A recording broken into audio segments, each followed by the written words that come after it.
صرف 1 منٹ، کبھی آپ نے سوچا کہ ایک معمولی سا پتھر بھی ضمیر کو کتنا جھنجھوڑ سکتا ہے؟ سڑک کے بیچوں بیچ پڑا ایک پتھر، کسی کے پاؤں کی ٹھوکر، کسی کی موٹر سائیکل کا حادثہ، کسی کے گھر کا چراغ اڑ جانا، یہ سب اسی ایک پتھر سے شروع ہو سکتا ہے۔ اس لمحے انسان کے سامنے 3 راستے کھلتے ہیں۔ پہلا یہ کہ خاموشی سے جھک کر اسے اٹھا کر کنارے پر رکھ دے۔ دوسرا یہ کہ پہلے اس نادان کو گالیاں دے جس نے پھینکا، پھر لوگوں پر غصہ نکالے جو بے حسی سے گزر گئے، اور پھر وہی پتھر زور سے دور اچھال دے۔ مگر تیسرا راستہ سب سے نرم، سب سے طاقتور، دل میں ایک سرگوشی کرنا، یا اللہ میں تیری رضا کے لیے پتھر ہٹا رہا ہوں تاکہ تیری کوئی مخلوق تکلیف نہ اٹھائے۔ بس یہ نیت نیکی بن کر ہمارا توشہ آخرت بن جائے گی۔ یہی حال سوشل میڈیا کا بھی ہے۔ ہم روز گھنٹوں تک دوسروں کی پوسٹیں امپورٹ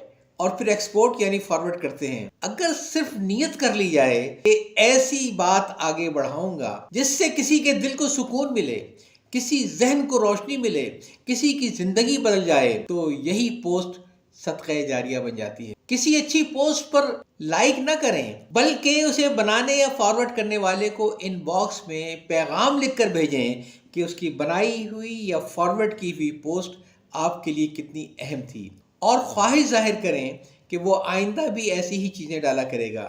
کون جانے وہ ایک جملہ کسی کے اندر چراغ جلا دے، اور پھر اس چراغ کی روشنی میں جو بھی خیر پھیلے اس کے ثواب میں آپ کا بھی حصہ لکھ دیا جائے، صرف اس لیے کہ آپ نے نیت کو خوبصورت بنا لیا۔ یا چاہتا ہوں اللہ